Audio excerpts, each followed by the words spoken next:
get your mind together. Trembling mermaids, and you touch the distant beaches with tales of brave Ulysses, how his naked ears... Yeah, that was some good politics in the last segment, but let's face it, we're starting to get a little burned out on the politics, right? So we've got to have some fun. What can be more fun than curling? Nothing can be more fun than curling. And here to tell us about it, Amy and Alan, thank you guys both so much for coming by. We appreciate it to talk about this. I'm actually holding in my hand now. I'm holding the broom. Correct. Which is a very important part of curling. It is. This is where the work gets done, the sweepers. Run through the game for us, if you would, Alan. Just kind of set up what exactly happens. I think a lot of people have seen it. It's become very popular over the last few Olympics and to be watched on TV. The Olympics have definitely helped out the curling clubs around the areas, but the curling is made up of a 4-member team, and you'll have your lead, your second, your vice skip, and your skip. Your skip will call the game, and your leads will start off sliding the stone down the ice. What will happen is the skip will point his broom to a particular area on the house where he'd like the stone to land or come to rest. Okay, now the house is, if anybody's seen it, it's sort of like the big target. Absolutely. That is, and it has a bullseye. It has a bullseye. Called a button. And you're trying to put the rock, the stone. The stone. Stone. Not the rock. It's not. It's not a stick, and it's not a rock. It is a stone, and it is a broom. Right. But there are defensive part of the game, so the first stone coming out, not necessarily going to be in the house. They like to put them up front as guards, and then you'll curl in behind them. That way that stone is protected in the house. I mean, a lot of strategy really goes into this. Amy, how long have you been curling? I'm going into my 3rd year now, so I still feel like I'm kind of a beginner, but I'm beginning to get my curling feet under me, and it's a great. This is one of those games. Fair to say that within the first time that you show up at Petersham Curling Club, you can learn to curl, and then it's really sort of a lifetime of learning the strategy and exactly how you want to play and do it. Exactly. There are experienced curlers who every year there's something that they want to tweak or work on better, getting the weight better, getting the aim better. And now the weight and the aim. All right. So you're in these starting blocks. I mean, it looks like you're getting ready to run the 100-yard dash, right? So you're in the starting blocks, and then you're going to slide. You actually push off, and then you're shooting the stone down the ice. The weight. That's how fast it's going. Yes, exactly. That's the speed that you and the stone. How do you control that? Well, there's 2 ways. You can control it by how hard you push off the hack, which is that toe support you have, and also when you release the stone. So if you release the stone earlier on, it'll have more speed. But if you hold on to it longer, it'll be a little bit slower. All right. So Alan, and that goes then to the aim as well, because you're trying to get the rotations. Right. The skip will be calling the rotations, and we'll call it hand to heart. He may be holding the broom in the right hand, pointing at the spot. Correct. Right. So and then where you want it. Right. And then he'll be holding out his left hand. So as the stone is coming down the ice, it'll have the that would be a counterclockwise revolution. And you're honestly on the revolutions when you release that stone, you're really looking for like 3 revolutions through the whole sheet. Wow. And the sheet is roughly 146 to 100 feet long, is a curling sheet. There's a lot to think of. There is. I mean, these are the smartest, most highly trained athletes on the face of the planet today. Curlers. I think so. Yes, absolutely. I think fair to say. I think fair to say. All right, so now I'm holding on to the broom.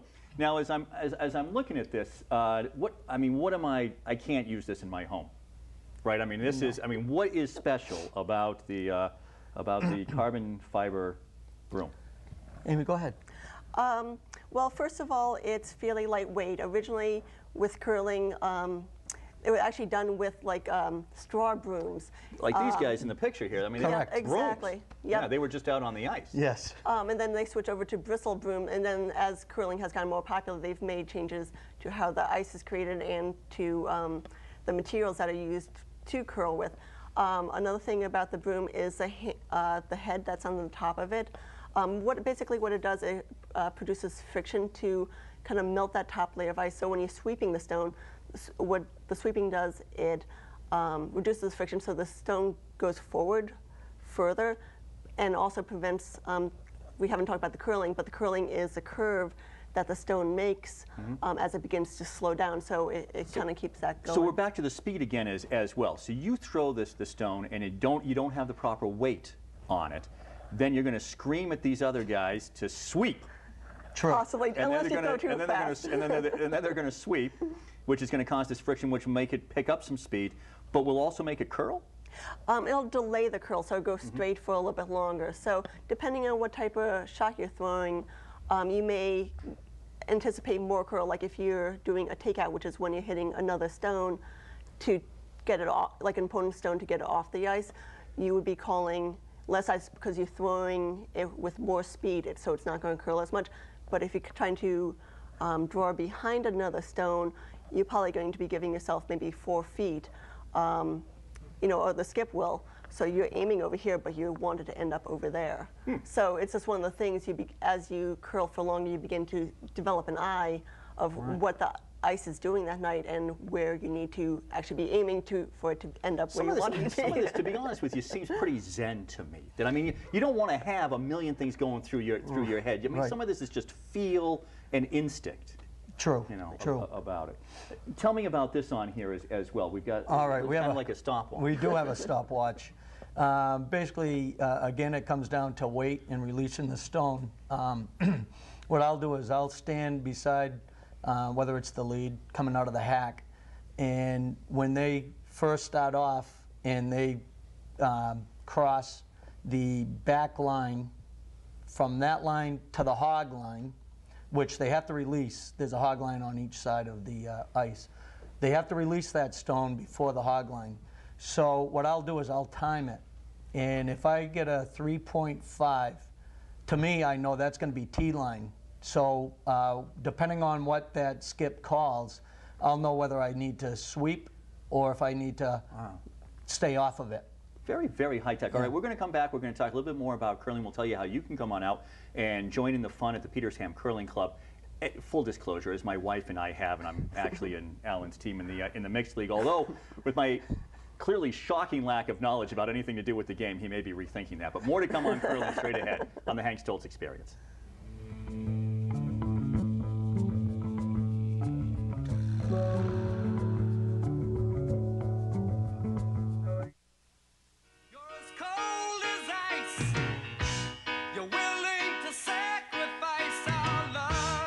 Talking about curling, and you can go to Petersham Curling Club. It's really a beautiful ride. I mean, it's a beautiful location as well.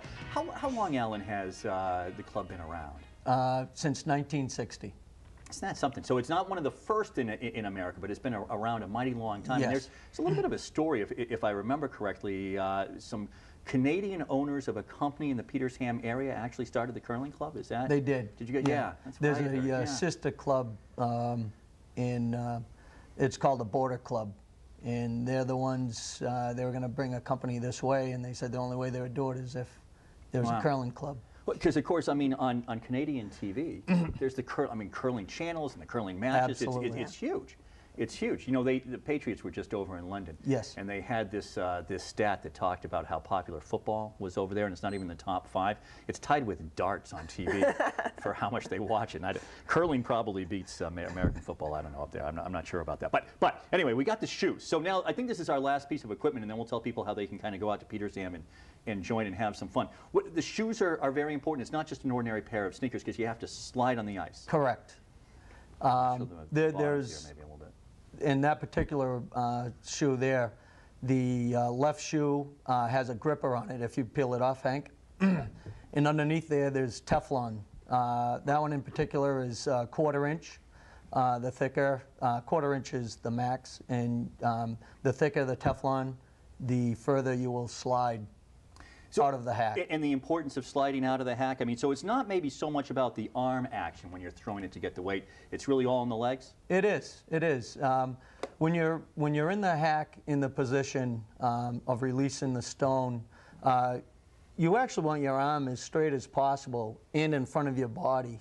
You don't want to bring it around the side because then it's going to be off the broom. So again, with line that the skip is calling you, you want to aim that stone in that particular spot so that best you can keep it in front of you Right. in your delivery, the better off you're going to be. All right, everybody now is a curling expert. They can go out, they can have some fun. It's a great social game too, isn't it? Definitely. On Friday and Saturday nights at Petersham, we have mixed curling, and so it's a great chance for couples who are doing it together, parents and children who are, I think, over 18 or Right. something like that, because there is a bar at Petersham. It's kind of like which is rugby. nice. I mean, at the Yeah. end of the game, you usually have an adult beverage to Yes. go along with it. The winners always traditionally buy for the losers. So everyone ends up being a winner. Yeah. And also on those nights, someone has responsibility for snack.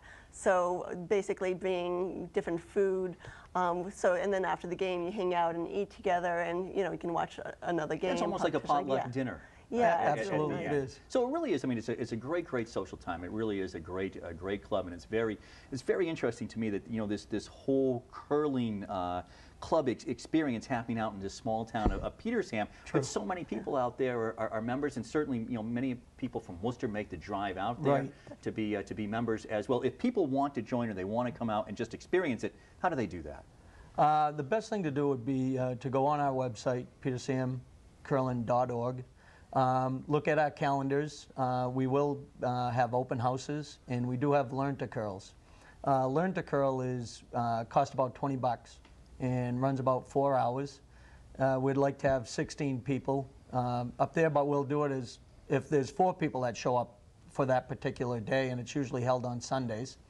And we go over the fundamentals of it, and then we bring them out onto the ice, introduce them to the sport, and let them get the feel of it, and they'll get to play a 4-end game. That's what I like. People will start to play right away, and people from the Worcester area really should go out to Petersham, because the outdoor rink, which is going to be open up now in Worcester, they're talking about having a curling Yes. the house, on that. Yeah, and they've actually in the works to inviting a couple teams down to Great. kind of Oh, I think it's going to be a lot of fun. demonstrate to be able to a do game. that. That's a blast. And the other thing I just want to jump in, that even if you don't see like an open house or Learn to Curl on the calendar, feel free to email the website.